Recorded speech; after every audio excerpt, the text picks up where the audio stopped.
Tower, Fort Pitt 8021 Delta is ready west. November 21 Delta, west, clear for takeoff. West, clear for takeoff, 21 Delta. There we go, off the water. I'm excited to sleep on an air mattress to see if we make it Christmas hangar. Put some horsepower on it, and it'll perform much better than OSS 180 on 4 gallons less an hour. Just to get into the head of a experienced bush pilot, if you lost the motor right now, where would you put it? So I was looking on the way, everything along that creek right now, we've got glide to. All right. It's about to come off any minute now, so kind of crazy. It can be a challenging place to fly, so there's all kinds of new variables that you introduce to yourself, and I think that type of learning makes you an infinitely better pilot.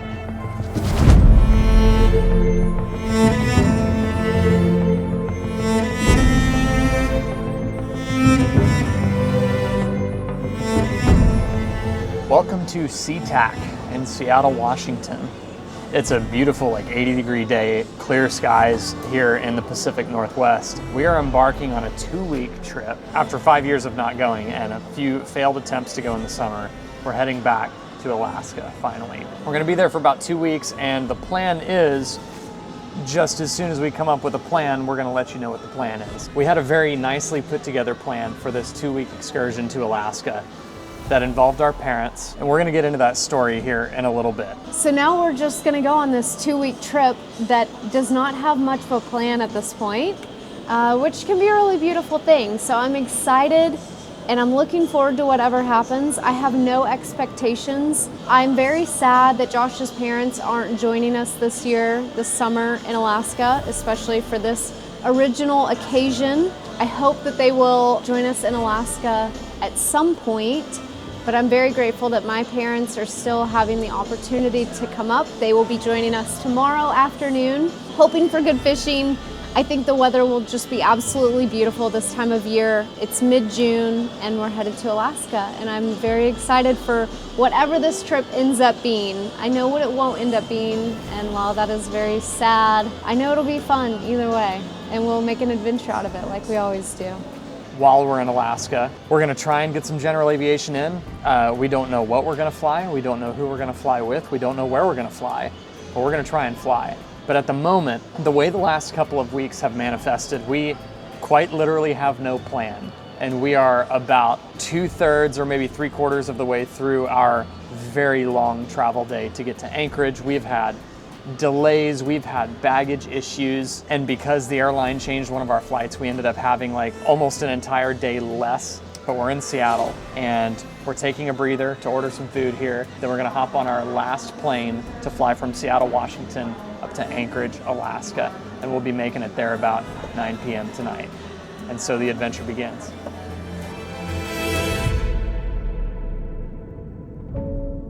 So what was our original plan for this trip? The story is personal. In 2021, Chelsea and I flew up to Alaska for our first time together. Those 2 weeks left their mark on us, and we vowed we'd come back the following summer. In its classic fashion, life got in the way. Other projects in 2022 took priority, and it didn't make sense to force a long trip in a little airplane that we weren't prepared for, and frankly, didn't have time for. In 2023, we cleared our summer for a much bigger project that ultimately did not come to fruition and dissolved into autumn. As the air turned crisp, we pivoted to other projects across the country and turned the page into 2024. In February 2024, I asked Chelsea to marry me. And of course, that comes with lots of upcoming planning and decisions to make. But in the moment, we enjoyed opening this new chapter of our grand adventure together.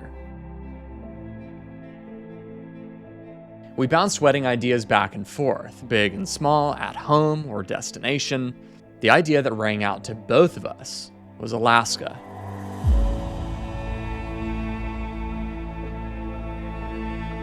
It's beautiful and it's special, so we assembled a plan. We'd travel to Alaska with only our parents. Rent a cabin in a beautiful location, and in the first few days of the trip, we'll have 3 helicopters take us all to a remote mountaintop. Have an intimate ceremony, then take a 3-ship scenic flight to end at a nice dinner to celebrate. The rest of the time would be filled with fishing and flying and enjoying the last frontier with the most influential people in our lives. One accident brought that plan to its knees. In the final weeks before embarking on this trip, while working outside, my dad came down on his right shoulder, full body weight, absolutely destroying it. After an X-ray plus an MRI to get a closer look, the discovery of full width and full depth tears through the muscles and a complete bicep tendon tear told us that a repair surgery was going to be required. Recovery from shoulder surgery is no joke. It's painful and immobilizing. And to attempt 2 weeks of travel from Texas to Alaska only 2 weeks post-op would be putting his healing shoulder at huge risk of being re-torn.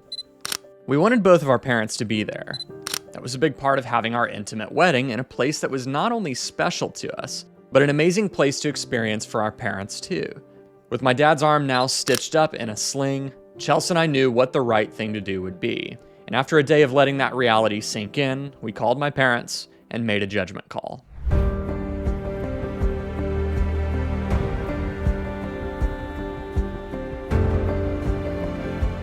At that time, we were wrapping up Act 1 of our Sling TSI build in California and getting ready to make the long drive home to prep for the wedding. But the lead up to this trip now has a very different tone. The good news is my dad is recovering slowly but thoroughly, and we're also grateful that Chelsea's parents are still meeting us in Alaska. We're on our final flight of the day, Seattle to Anchorage, Alaska, with a blank canvas for what this trip could turn out to be.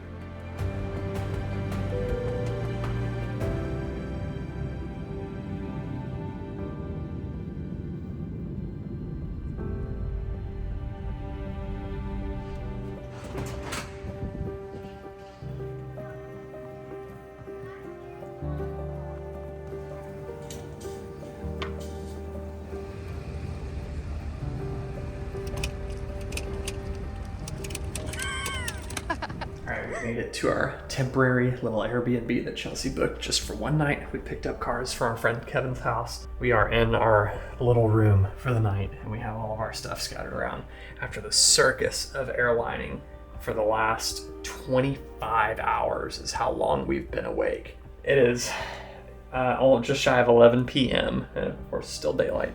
The sun's not down. It's time to wash our face, brush our teeth, enjoy the day, and be ready for tomorrow. Yes, it is bedtime. We'll talk about it tomorrow. Welcome to Anchorage, Alaska.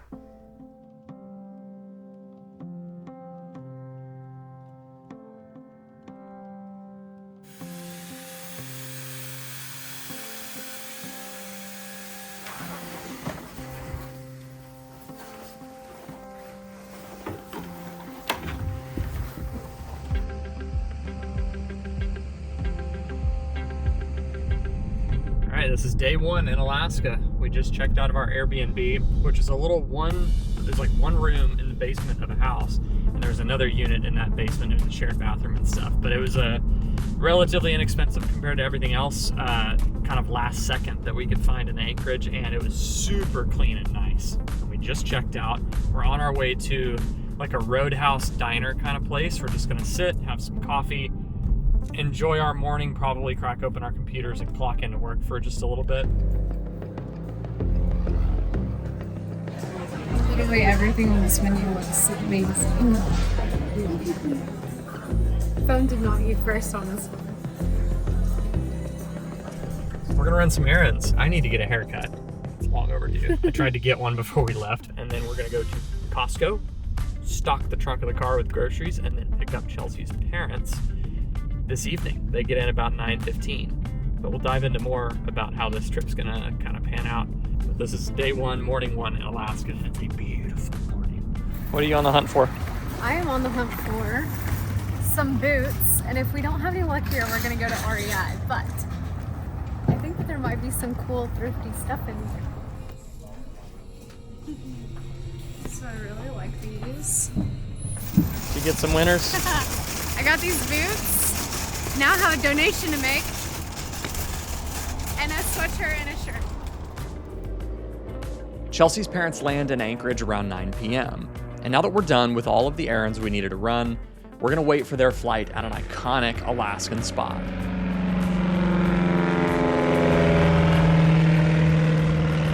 Directly behind my back is Ted Stevens Anchorage International Airport, and right in front of me is Lake Hood Seaplane Base. This is the busiest seaplane base in the world. General aviation is the lifeblood of the Alaskan economy and transit, delivering goods to all these remote communities and everything, and this is a huge hub right here. All these planes loaded down, leaving out of here on floats. The weather today, quite literally, couldn't be more perfect. Really, really nice summer weather. Here's a float plane right here.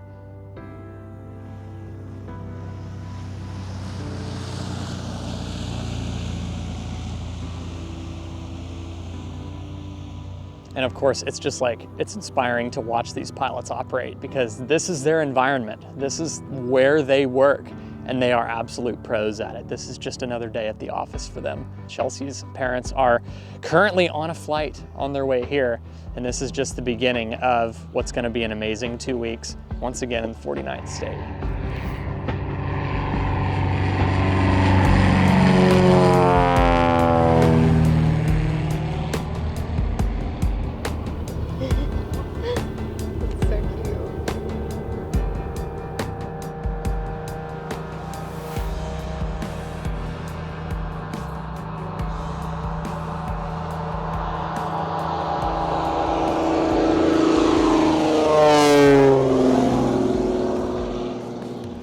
It was right at 4 years ago that we were right here on the Alaska Airman dock with Kevin. He was showing us around. It was so awesome to be back at Lake Hood at that point and back in Alaska, and we're having the exact same feeling right now. Though we are here a little bit earlier in the day. Now it's kind of late afternoon. It's actually 6 p.m. and lots of activity on the lake. And we're just killing some time until Chelsea's parents arrive right over there at Ted Stevens Anchorage International Airport. We're just soaking up the general aviation, standing out here at Lake Hood.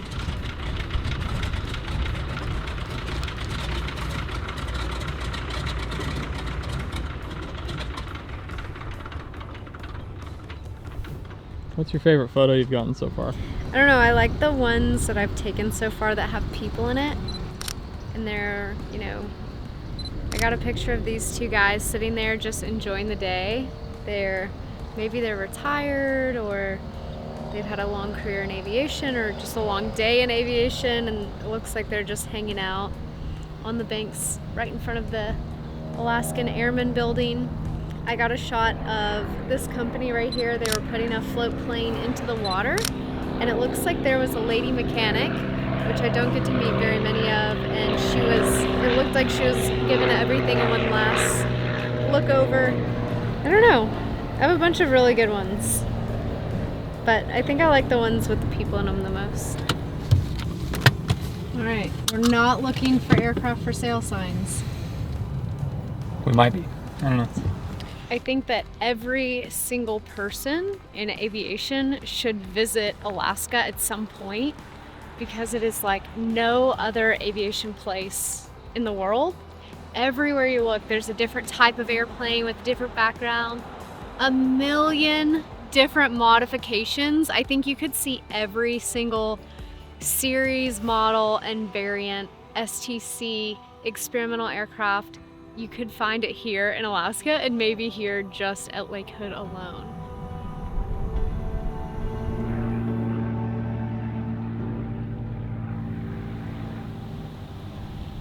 I'm easily immersed in places like this, far from my own home, a different, disconnected, pure way of living. It allows one to live another life for a moment.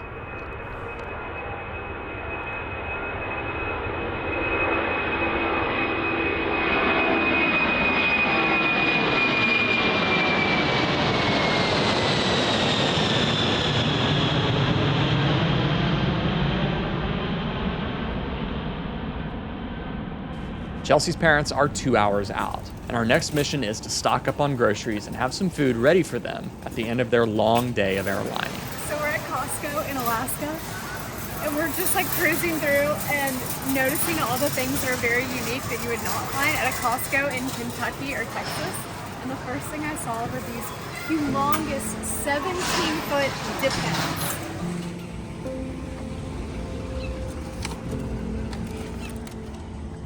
down. This little car is gonna be squatted all the way down. We're a little worried that we might have overbought groceries, but we also didn't want to come up short. For now, we're on to the next step of this mission. We're heading to the Anchorage airport to wait for Chelsea's parents, and they'll be here really, really soon. It is 9 p.m. in Anchorage, Alaska. The sun's still shining, and it's absolutely beautiful weather, and I'm really excited for them to get here and experience this with us.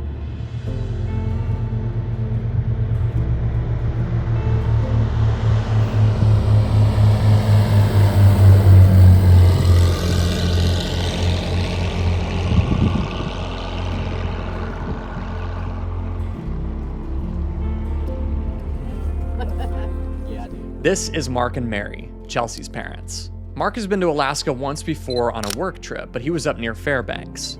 And this is Mary's first time experiencing anywhere this far north.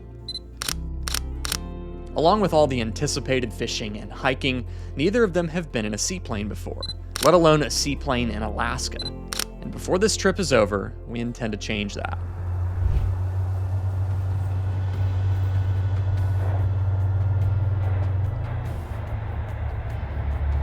Trying to make the first turn. Yep.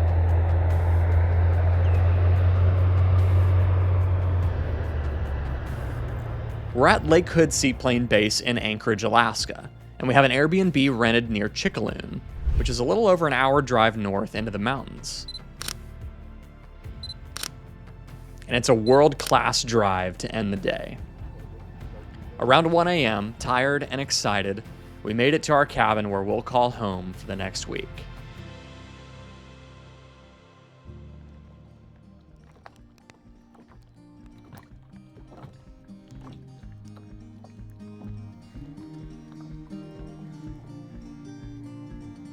Everyone's tired from traveling, but this marks the dawn of our 6-day stay at this cabin, and Mark is wasting no fishing time. Put your lips on mine. I love it when we hide.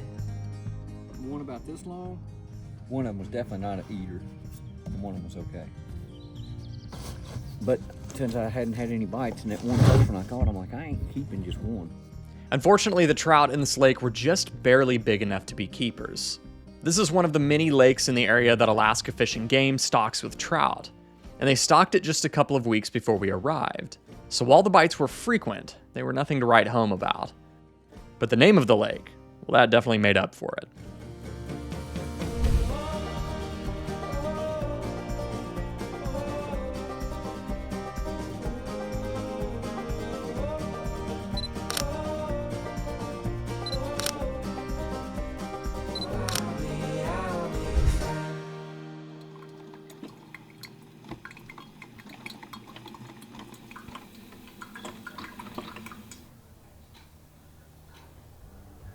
The weather is perfect. I just started on this book that my dad had, and mom's sitting over in the sun. Dad's catching a lot of fish, and Chris Palmer, his wife Chelsea, and their 3 kids are going to join us this evening for bonfire and kayaking, some really good dinner. So I think today will be perfect either way. Explosions like a heartbeat. Yeah, my mind skin rushes up emotion. Now let's do it again. Our good friend Chris Palmer from Angle of Attack needed to come up to this area of Alaska anyway, in preparation for a project that Chelsea and I are going to be a part of in the next phase of this trip. And since they'll be so close, his wife, also Chelsea, and 3 kids, Apollo, River, and Little Eden, made a family trip out of it to spend the night at the cabin with us.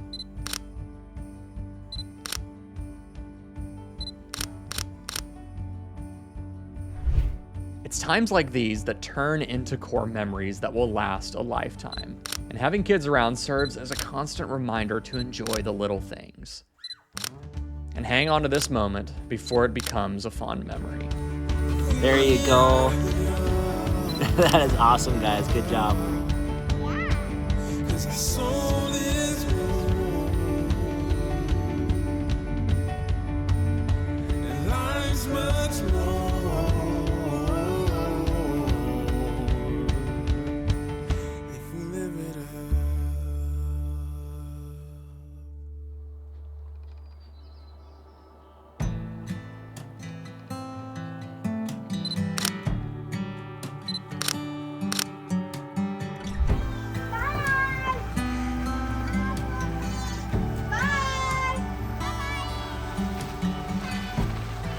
Cold coffee, my old boots are by the door.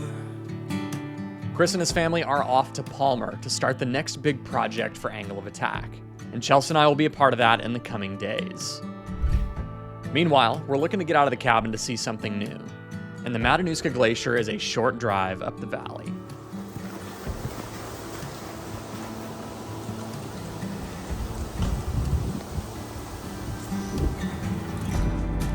Gonna find somewhere to slow it down.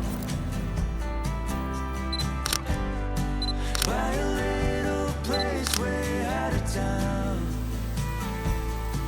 Gonna take my time, 'cause it's all mine.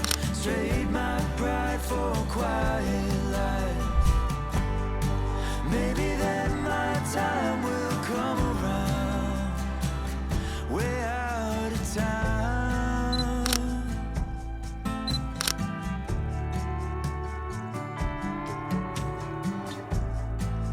Down in the hills off old Topanga Road, there's a place I go to ease a weary soul.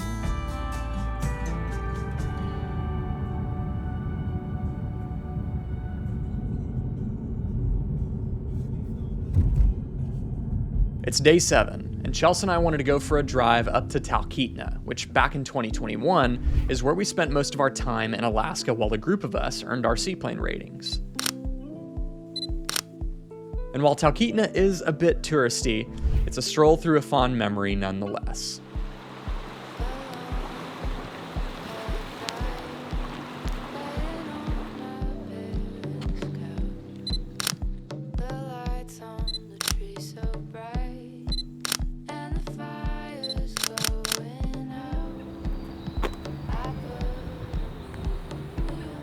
Had 95,000 miles on it. That's a bunch of miles for an old vehicle.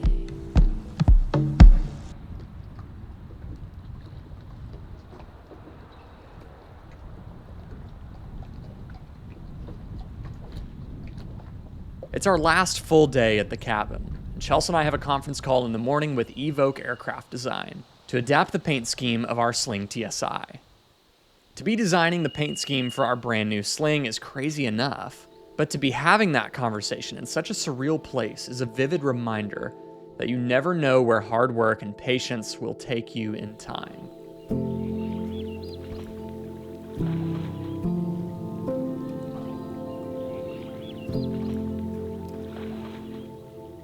It's windy today, with a chill in the air and light drizzle pecking at the window, and everyone's slowing down. A mama moose with her 2 calves stuck around outside for a while, and we all stayed inside to give them their space and watch in awe.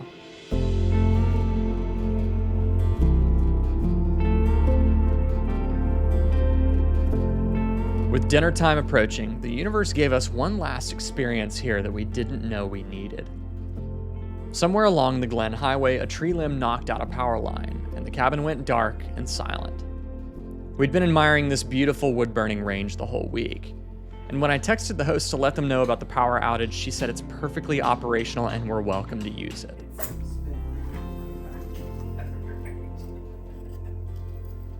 We did run it. That was once. One time. Alright, we have meat, potatoes, spinach, mushroom, onion, garlic. I am grateful that the power went out, forced us all off our phones and computers so that we can focus on the little things again. And Dad's already been back for seconds. No, it tasted better than I thought. I wasn't sure to start with. It was good. It could use salsa. That's exactly what I did. Very good. Here we go.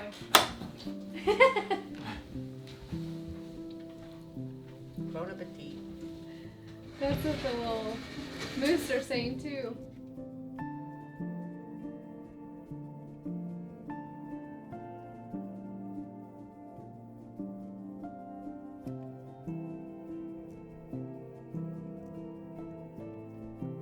And as we're sitting there enjoying each other's company over dinner while the moose enjoyed theirs outside, the cabin lit up with modern amenities once again.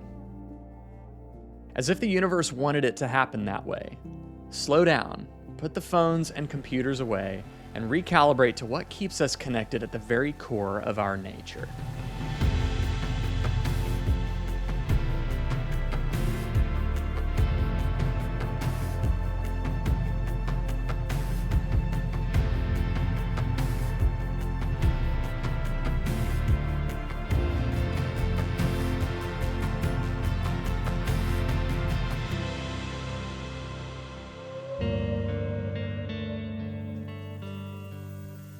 And all too soon, it's checkout day.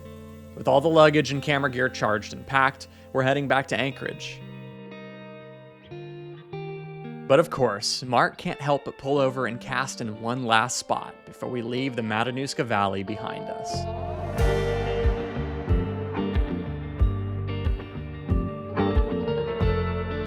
Well, for the last week, we've stayed at a rental cabin. It was an Airbnb in Chickaloon, Alaska. It's up the Matanuska Valley, kind of close to the Matanuska Glacier, but a beautiful backdrop. And we were on a lake right out the back of the house. We kayaked, fished. Chris Palmer's family came over. We just had a really great hangout there. And we kind of laid low for a week. Drove around a little bit, did a couple little hikes, and did a bunch of fishing there on the lake. That was kind of part one of this trip. That was the first half of this trip. Now we are transitioning into the second half of the trip. We've checked out of the Airbnb and we're driving down to Anchorage, Alaska now, which is almost 2 hours away. And at this point, we're about 15 minutes out from the city. We're gonna meet with actually a company that we are already familiar with. We've already flown with this company before. Their name is Alaska Floats and Skis. We just visited Talkeetna a couple days ago, but Alaska Floats and Skis is no longer based in Talkeetna. They have since sold the business and they are based in Anchorage at Lake Hood. So this evening, Chelsea and I are not gonna fly, but Mark and Mary, her parents, are gonna fly in a beautifully restored Piper Pacer on floats, which is the same kind of airplane that we did a ton of flying in back in 2021 during the Alaska Float Flying series that we filmed.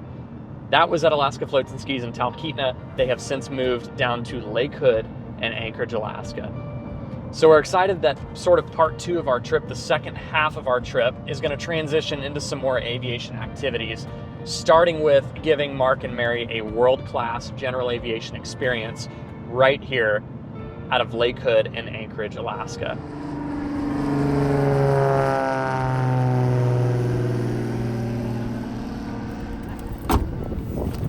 Got some pizza. We're here at Lake Hood at the seaplane base side, on the seaplane base side. And Mom and Dad are gonna get a last snack in. Hopefully they don't lose this pizza on the flight.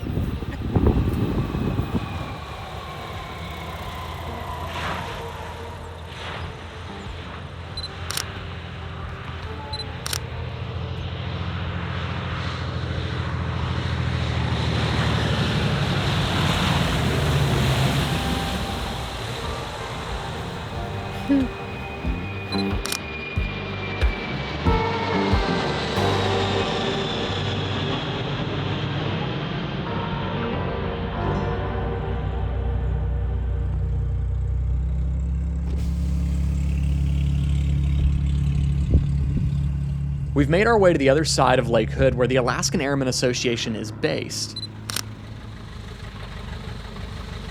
And this is also where Alaska Floats and Skis keeps their Piper Pacer right now. This is Blake. He's a seaplane instructor at Alaska Floats and Skis, and he has some pretty awesome aspirations in his airborne career. So far, I guess the initial reason for getting into aviation is I'm a very adventurous person and I like traveling. I like doing things that most people don't, and aviation felt like an extension of that. Coming up to Alaska was like a very extreme version of aviation. I kind of wanted to follow a career that likely was going to be seasonal for a long time. I've never had major aspirations for airlines, although I do highly respect it. As for myself, I enjoy more tactile and like dynamic types of flying. I love general aviation and I intend to stay a part of that for the majority of my career if I can. Long term, I really would like to get into aerial firefighting. If we have any sort of situation that develops that would mean putting it down in an unideal circumstance, I'd have you open the doors, so we would open both the doors before we touch down. When we get out here, I'm gonna spin the plane around, get it kind of set up where I want it. I'll probably pull it facing into the wind on that side of the dock before I start, and then I'll push it off, the plane will already be on. I'll hop in, crank it really fast, because once you're in the water, you're moving. So I'll crank it, I'll make my radio calls as quick as I possibly can, and then we'll turn around, head down to the east side of the lake. We'll be taking off for a west departure, and we'll be heading over the Connect Arm. So that's kind of like the pre-flight briefing. So we'll be out there for about an hour. That's kind of sounds great. what I'm planning on. Yeah, I'll let you guys hop in. I'll give you life jackets. What are you looking forward to the most of this? Takeoff, landing, seeing the mountains, checking out some of the cool lakes, and just first time in a float plane. I think it's gonna be exciting. So you're looking forward to everything? Pretty much. I think it's going to be beautiful scenery. Alaska is beautiful any direction you look. So by plane, it's going to be awesome. That'll give me a second to get situated. Lake data information, Lima 0053 Zulu, wind 280 at 6 foot is better than 5,005, temperature 19er, dew point 9er, altimeter 29er, Western in use, landing and departing west, and runway 32, advise on initial contact, you have information, Lima. Okay guys, clear prop. You're good to push me once I get cranked. Okay, yeah.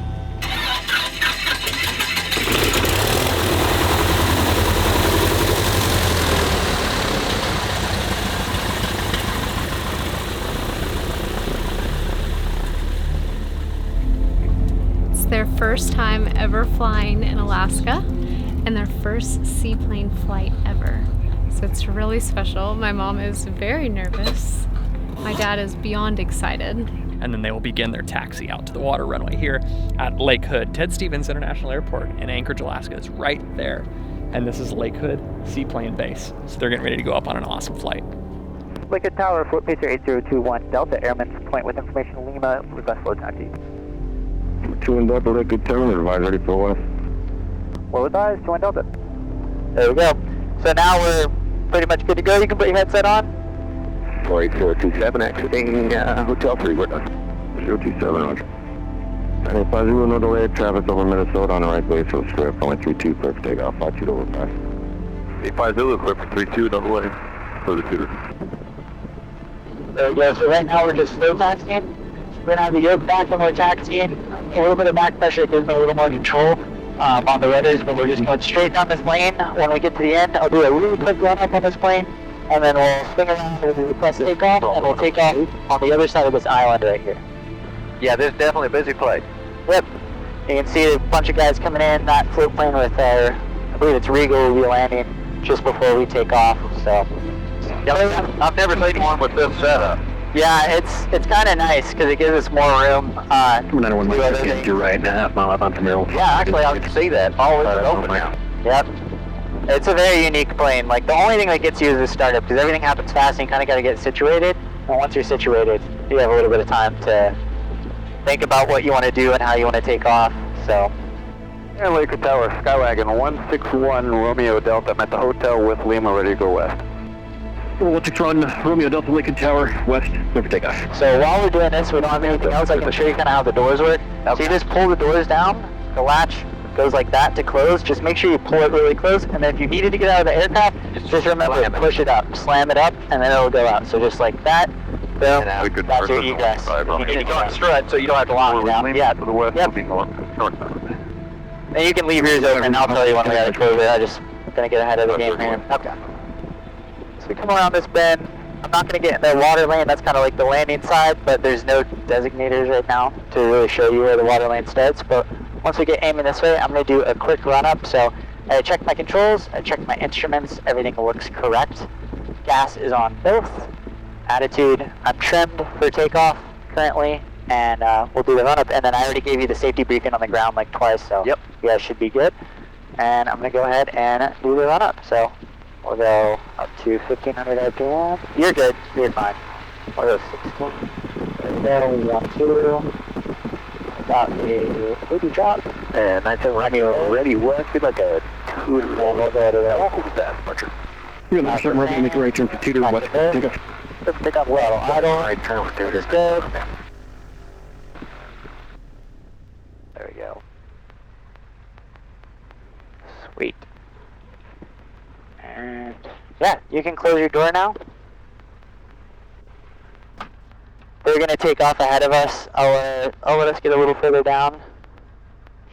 and then I'll spin it around, so just idle taxi down past them. So technically you can get clearance to take off anywhere here. I like to give myself as much room as possible. We don't have to get all the way down in the cove. We got over 4,000 feet, but whenever I'm heavier especially, I'm cognizant of it. Give yourself as much contingency plan as possible for everything that you do. 3 Lincoln Tower, proceed on runway 32. 1332, Vegas. So, before we take off, my mixture is rich, carb heat is in. When I get down here, I'll set the flaps for takeoff and make sure the area is clear, and then I'll make my call. I'm just going to go a little further, almost to the point down here, and then we'll spin around. Lincoln Tower, float base 8021 Delta is ready west. November 21 Delta, west, clear for takeoff. West clear for takeoff, 21 Delta. So, the run up safety, make sure carb heat flaps will set to 1 notch of flaps. There we go, area is clear. There's one guy behind me. I'm going to wait until I'm turned around about halfway, and I'm going to pull my water rudders up, get ourselves situated. Boom, water rudders are up, and works good. We'll go full power. I'm going to kind of turn a little bit on step, so you'll feel it. Get going, first rise, second rise, neutralize, gotta get going.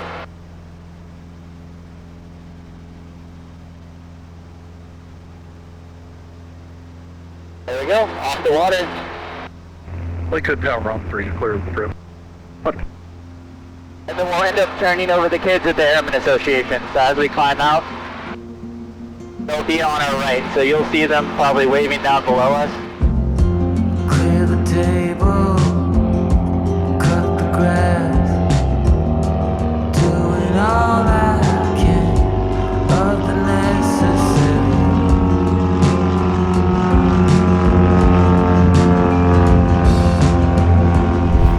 We're going to climb up to 900 feet, cross over here.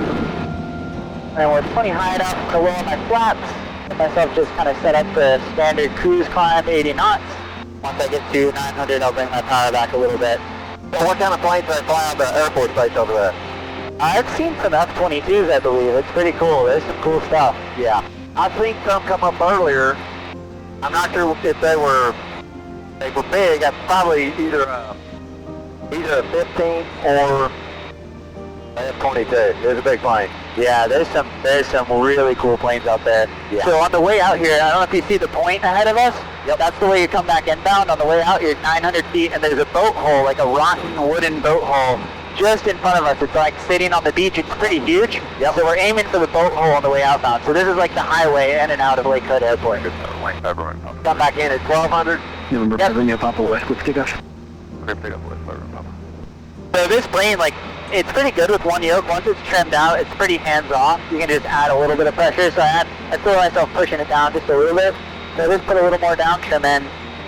Handles pretty nicely. And then once I'm kind of established in a cruise, I'll bring my mixture out a little bit, burn a little less fuel. I'll set up the 1380s on my exhaust gas temperature, so I'll look at some of the numbers, set myself up, and just aim for that boat hole on the way out.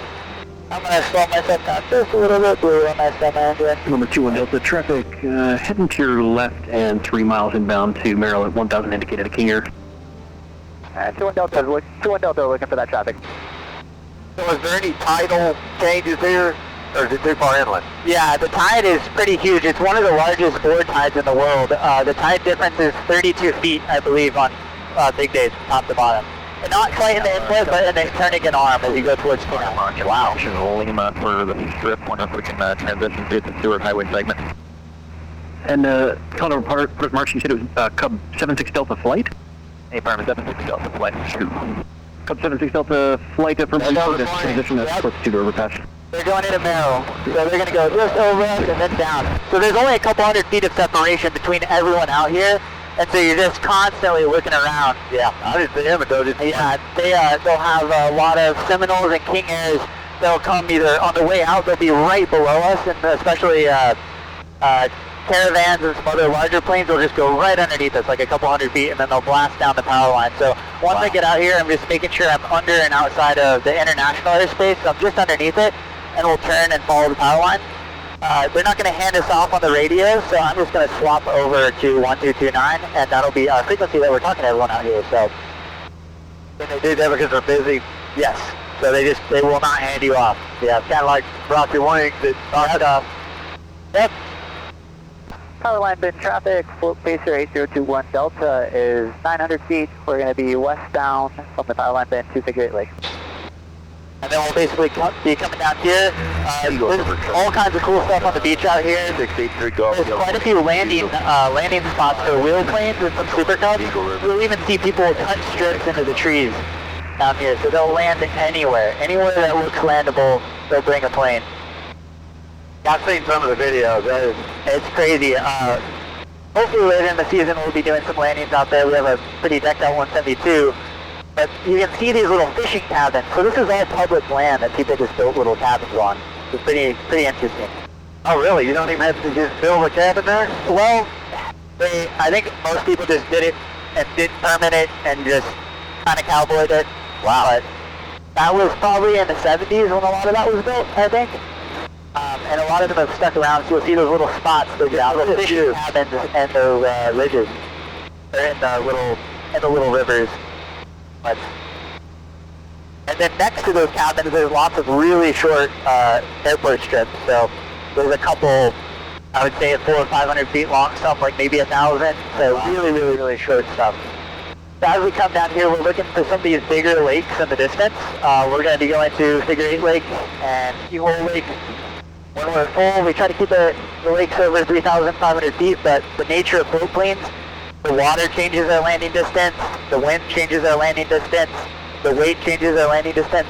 There's not really any performance chart, so it's one of those things you just always want to give yourself more space than you think you need, because there's never going to be an exact number to tell us how short we can land or how long it's going to take. Keyhole Lake 700 feet. That'd be a lot better if you were above the margin than below. Yeah, absolutely. So we have a ton of room out here on Figure 8 Lake. You can measure it, but it's it's like 14,000 feet long from end to end, so it gives us plenty margin in there. As we get lighter, less fuel, and in smaller groups, we can get into some of these smaller lakes that are really little, and doing more like advanced training. But today is just getting you out there, getting a feel for it, and kind of showing you what it's all about. So in front of us we have Mount Susitna. It's also called Sleeping Lady. It looks like someone lying on their back sleeping. Not bad. And then south of us, you can't really see it, there's some smoke today, but kind of to the southwest we have the Torzillo Range, which on a clear day you can see tons of mountains out there to the southwest, and then you can also see Denali kind of northwest of us. Where it's clear. You can move the traffic. Yeah, they got a mountain outside of Las Vegas. Oh, Mummy Mountain. It looks like a mummy. It's where they used to do the Little two traffic, red one. all the new stuff. People would go, I forget what the name of it was now, but you climb up on top of it, and you could see the bottom test site where they would light off the nuke. And they would always put out a time when they were going to do it. That was like a thing. You would go there and watch them light off a nuke. That's crazy, yeah. I mean, you're probably, at least that far away, maybe further, probably 50 miles. West side traffic, Skywaggon 161, approaching the east side of the Big Sioux, will be crossing over and switching channels, and I got that plane headed northeast. And when we get over to the river, I'm going to make a call when we cross over the river. Key Bravo Golf is 1,000 feet, 1 mile northwest of Big Bend, eastbound. And Figure 8 traffic, float pacer 8021 Delta, crossing the Little Sioux at the power lines. We're inbound for Figure 8 Lake. We'll be landing North Lake. So there's not really a conventional pattern when you're flying around lakes. So the goal is to get down low and to look at it. You want to make sure the depth hasn't changed. We have a checklist. It's called the ropes checklist. It stands for winds. What are the winds doing? Are there obstacles in the water? Are there obstacles out of the water? And what is the depth of the lake and the size of the lake? 800. So with this lake, I know it's plenty large for us to land in, but every day the depth can change on these lakes. So we always want to look and see if we can see the bottom. It's a little more technical with lakes like glacier lakes. You can go online and look at bathymetric scans. There's some way to know how deep it is. But with these, it's pretty simple. You just fly over nice and low, like 500 feet, take a look at it. You want to get lower than a typical pattern. It's off airport. You want to get a good scan of the actual lake. And you want to stay kind of around the edge of the lake, so if you were to have an engine failure, you're always within glide distance of the actual lake. So this large lake up here, this is Figure 8 Lake, so this is the one that we're going to be going to today. And we'll get down and we'll look for indications of what the wind is going to be doing. So typically, wherever the wind's coming from, that side of the lake will be kind of glassy, and you'll see some streaks. Getting over a couple knots. If it's just a few knots, you won't see much, just some ripples. As you get like 5 to 10 knots, you start to see streaks. Traffic for pattern work at 26, squeeze space. So when we're lighter and a little less fuel, we'll oftentimes get into some of the smaller lakes, like Keyhole Lake right there, and we'll land. I don't know if you see, there's like a little notch on our side of that far lake. We'll land just in that notch and be stopped before we get to the big part of the lake. So we have a lot of room. It gives you an idea like how much lake we can work with. We're doing our 360 west of the field for space. How much drag difference is there from choppy water to smooth water? Smooth water, there's way more drag and way more sunshine. Choppy water, there's a lot of habitation under the float and it lessens the amount of drag. So whenever the water's glassy, we want to give ourselves more margin of error landing. But if you look at this lake, you can see the glassy side, that's where the wind's coming from. So the winds are coming from the southwest. We're blowing this way, so I know I'm going to be landing that direction on this lake. Now I'm going to get down, I'm going to begin a descent, so I'm going to put my mixture in. Figure 8 lake traffic, float pacer 8021 Delta, descending over the North Lake. We're going to be circling the North Lake and landing, doing some flash goes.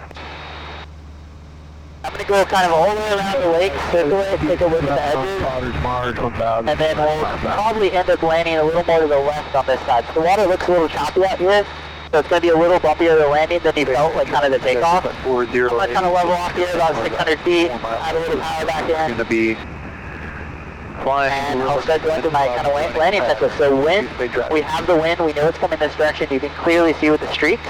The obstacles in the water, as we come around that side that I'm going to be landing on, we'll kind of be in a sort of a downwind.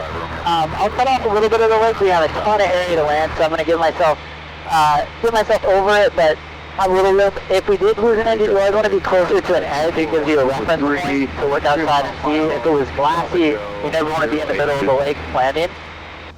Because you want to have as many outside visual references as possible. And so we're nice and low now, we're about 500 feet, so half the height of a normal pattern, but it gives us more of a visual on like what the lake's looking like. So it's nice and dark, it's telling me that it's pretty deep, it's not super murky. Today, looks pretty reasonably clear. This lake has a lot of tannins in the water, so it does take more brown than some other ones. And yeah, I clearly see the wind.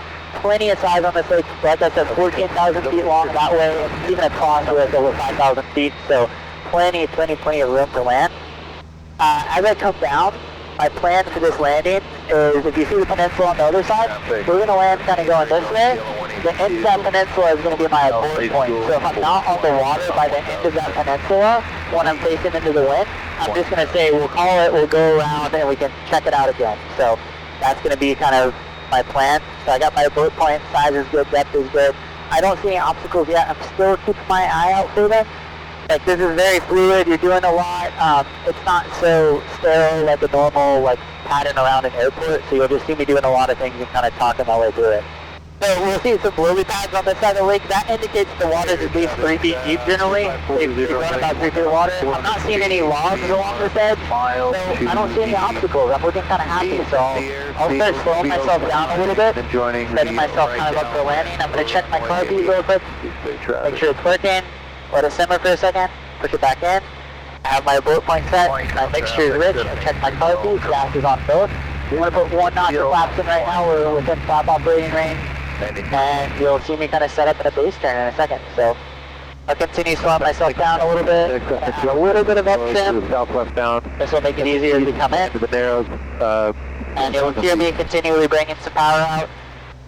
Kind of in this base turn, I'm going to add a little more flaps. Goose Bay traffic, taxi 5408, half mile to flying over center of the runway, going to enter the right downwind for runway 8, Goose Bay. 62 traffic, so 25, runway off, south end of the Big Island, 1,200 southwest. I'm going to slow down a little more. We're about 80 right now. I'm going to be slowing down to about 60 on final. 143, just departed 08, right traffic, staying in the pattern, Goose Bay. Got you in sight. We're going to be entering in. By the time we touch down, I want to be below 60, just a hair. So you'll feel it start to sink. Roger, we'll be looking for you when we turn. We're bringing in right over those trees, nice and line of the wind. Southbound. Slowing down even a little bit more. Then to bring that nose up. There we go. And we'll just a touch of power just to ease us onto the water. There we go. And then we'll bring some back pressure in to slow us down. So you see if I pull back quite a bit of drag, I can even drop the rudders and kind of wag my feet a little bit. And it'll slow me down even a little bit more.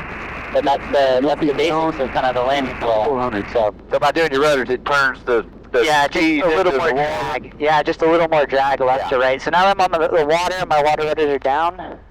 I'll lower my flaps, turn around. I made some calls coming into the lake, but I visually checked, I didn't see anyone else here. So I figured it'd be more beneficial to talk through a maneuver, and I don't see anyone on the screen either. I don't have the Stratus hooked up right now though. Yeah, so I'm just gonna head back down towards the end of the lake. The hardest turn is turning out of the wind, so we were able to turn out of the wind. There's not that much wind. When we get down here, you'll notice when I turn a little bit to the left, the wind will catch the tail and it should swing us around and we'll weather vane into the wind. So if I wanted to right here, I could technically get on step. So if I want to pull the water rudders up, I can just taxi fast down to the end of the lake, and my flaps are not down, so we're looking good. I'm going to add a little bit of power. We'll get up on step. We'll cruise to the end of the lake. First rise, second rise. Just a little bit more. It's a little heavy today. And I'll bring my power back to around 2,000, and then we're close to the end of the lake. I'll pull the power out, and you'll see we'll slow down again pretty quickly. A lot of drag. This will stop in most days less than 600 feet. If you do like a really aggressive kind of confined landing, today I was just aiming on being smooth. Yeah. But yeah, so I can put my water rudders down again. Got plenty of room across through here. My abort point when I turn around for takeoff, if I'm not off by that same peninsula, then I would abort the landing. We can do this a couple different spots on this lake, and then kind of head back over to Lake Hood. So you got a good view. This is sitting there right now. Halfway through the turn. Sweet. So I'm going to put one notch of flaps in for the takeoff. You'll notice the nose is already coming back into the wind. Kind of straighten it out.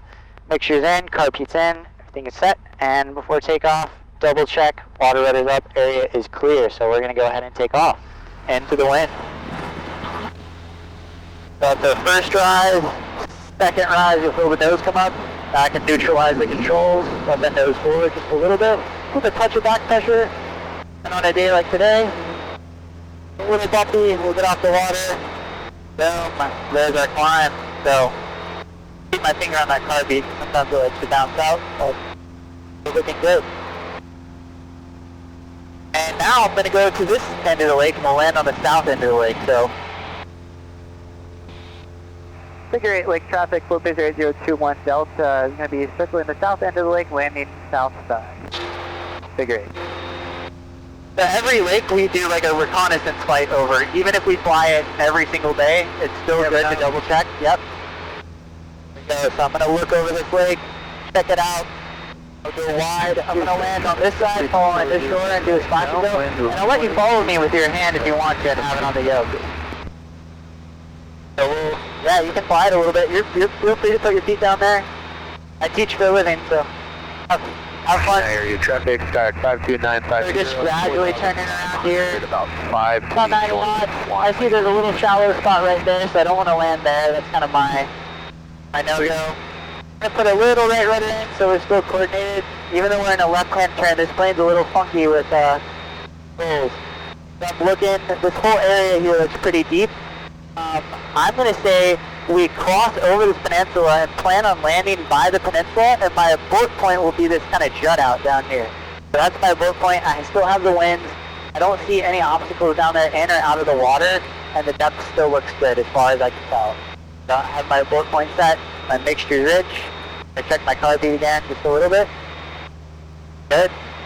And I come down. We'll just cross over the north end, and then we'll turn around and land next to that shore. So a little less protected. It might be a little more choppy because there's more open area for the water.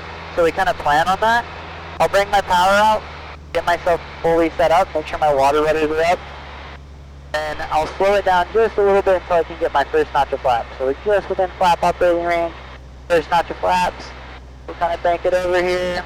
Let it drop a little bit. It carries quite a bit of speed. Whenever you drop the nose down, it's pretty heavy, so it'll pop right up to 85. 6. And we'll kind of circle along the edge of that shore, so we'll come back to the left. Use me traffic. And you see it, so we're going to go a little more to the left, and then we'll straighten out.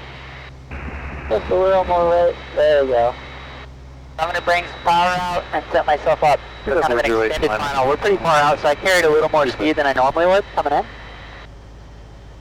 And we're within the flap operating range. We're kind of landing into the wind. I'll give it up just a touch of up trim to make my life easier coming down, and I'll grab a second notch of flap so we're coming to land. And I'm going to push it down just a little bit, bring some power out. And then I'll start to level that nose off. Leveling that nose off will lose all that speed, and I want to lose all that speed before we touch the water. So I want to make sure I'm like closer to 60. A little hop there. And then power's all the way out, and we can pull back, and pulling back will slow us down a bunch. So that's kind of how we slow down. Once we're on the water, I'll drop the flaps, and I'll drop those water rudders, and we're down. So that's it. You want to do this next takeoff? You want to kind of follow me on the takeoff? Yeah, I'll definitely follow. Awesome. Okay, so I'll actually let you taxi. So you can feel, if you turn to the left, you can go full left rudder with your left foot.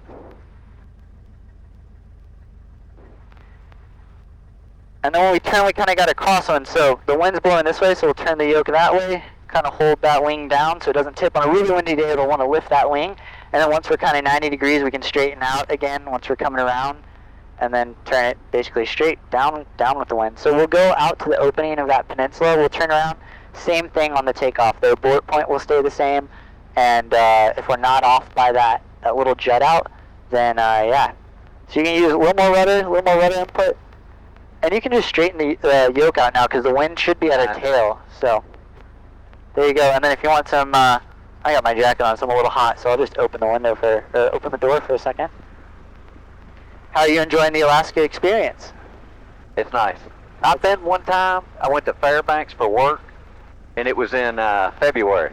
Oh, that's a rough time. Yeah, Fairbanks. I mean, it was definitely cold. Yeah, I know you came. This is the right time of year to come. June is amazing. We have a little smoke, so you can't see everything. But on a clear day, I mean, you have a beautiful view of the Kenai Peninsula out to our right, Chugach Range. Up there is like Palmer, Independence Pass. The Talkeetna Range is in front of us. And as you go up, you end up to Talkeetna if you go to the left side of the mountains in front of us, all the way where they kind of drop off. And then Denali, you can't see it today because of the smoke, but it's like right there. Yeah.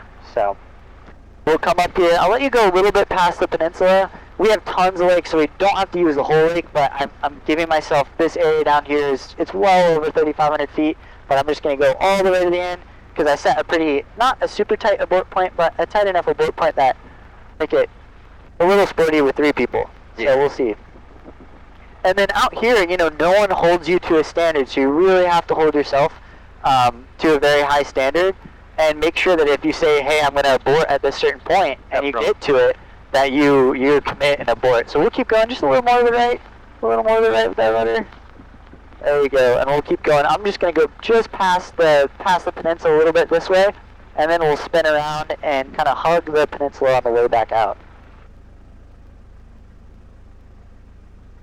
Yeah, that's I think the biggest thing about bush flying. Everywhere else in the lower 48, you know, there's always someone to hold you accountable or someone watching, whether it's operators or whatever. Up here, you know, you're out in the wild, and you really have to hold yourself accountable to everything you plan on doing. You're the final authority for everything. There's no one else out there watching your back.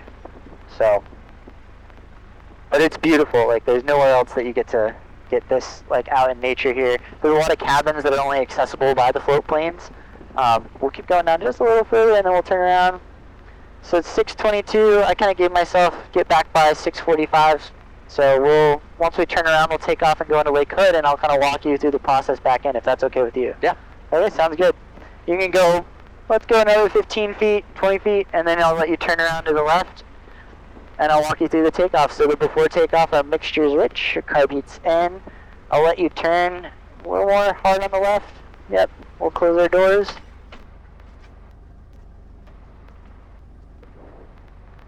And figure 8 traffic, flip pitch 8021 Delta departing the South Lake to the southwest. There we go, we'll straighten out now into the wind. I'll pull these water rudders up, first notch of flaps, and go ahead, put your hand here, go full throttle all the way forward, hold a little back pressure, all the way. Full power, full power, full power, all the way, there we go. Lake sound, Lake area traffic, selling. First drive.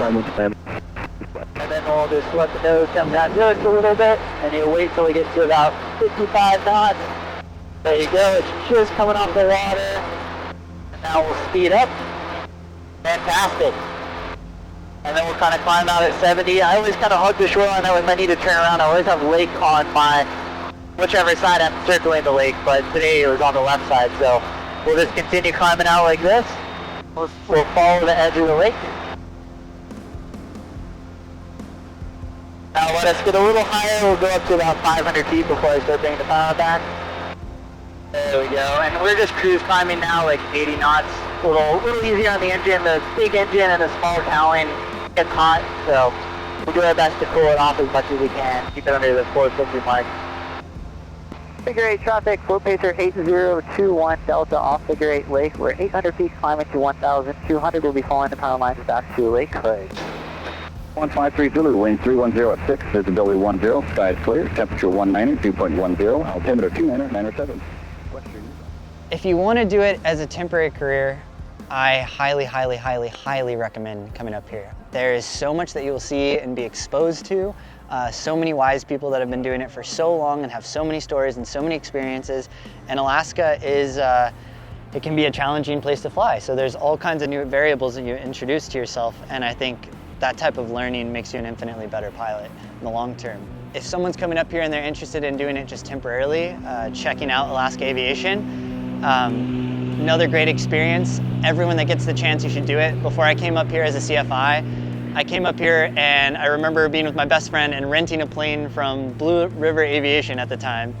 And we took it and we flew up to Denali, up through this glacier and kind of around the amphitheater and checked out all the spots there, and I was like, this is the coolest place I've ever flown in my life. And after that, I was absolutely sure that I wanted to come back and work here. And it's been great. The people have been phenomenal. I think a lot of people that come up here are worried that it's gonna be too remote, too out in the middle of nowhere. Personally, I find that I have just as many, if not more, amenities in Alaska and just as many friends, and I'm surrounded by just as many great people as I was in Tennessee. AlaskaFloatsandSkis.com. We got a website, we have social media. You can reach out to us and we'll throw you on the schedule. Pretty available. We have a couple different planes. They change year to year on these specs, but currently we have a Tri-Pacer, and this is kind of our flagship. This is the one that we do all the float ratings in and where we take the most cool places. So if you're ever interested, you can reach out to Alaska Floats and Skis and they will put me in contact with you if you're interested in coming up here. And I highly advise doing a float rating. And if you don't want to do a float rating, we're always open to doing specialized training on an individual one-on-one basis for hourly instruction. And so you can come up here and we can just take you up really interesting places to teach you about mountain flying, bush flying, and obviously about flying on floats.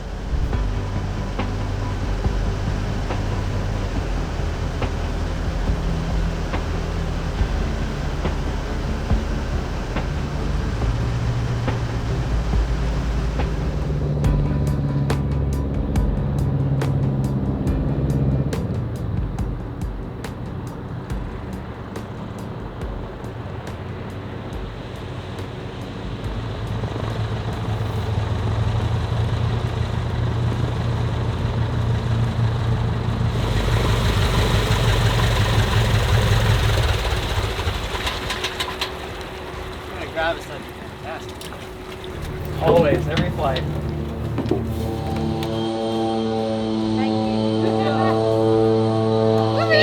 He flew the plane. Really? Yeah. It was fun. How was it? It was fun. It was a blast.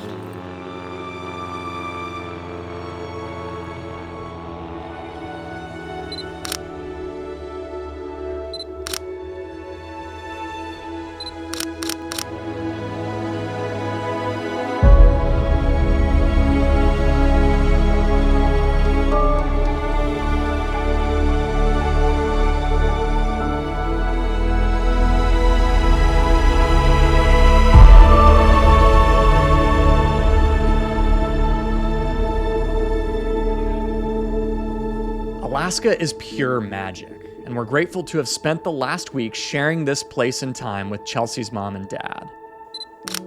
We said our goodbyes to Mark and Mary as we went our separate ways.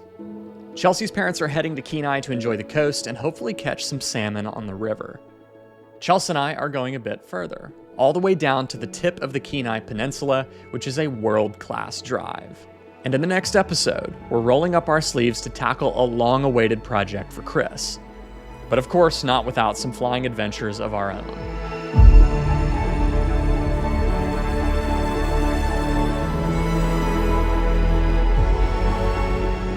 Until then, from the last frontier, fly safe.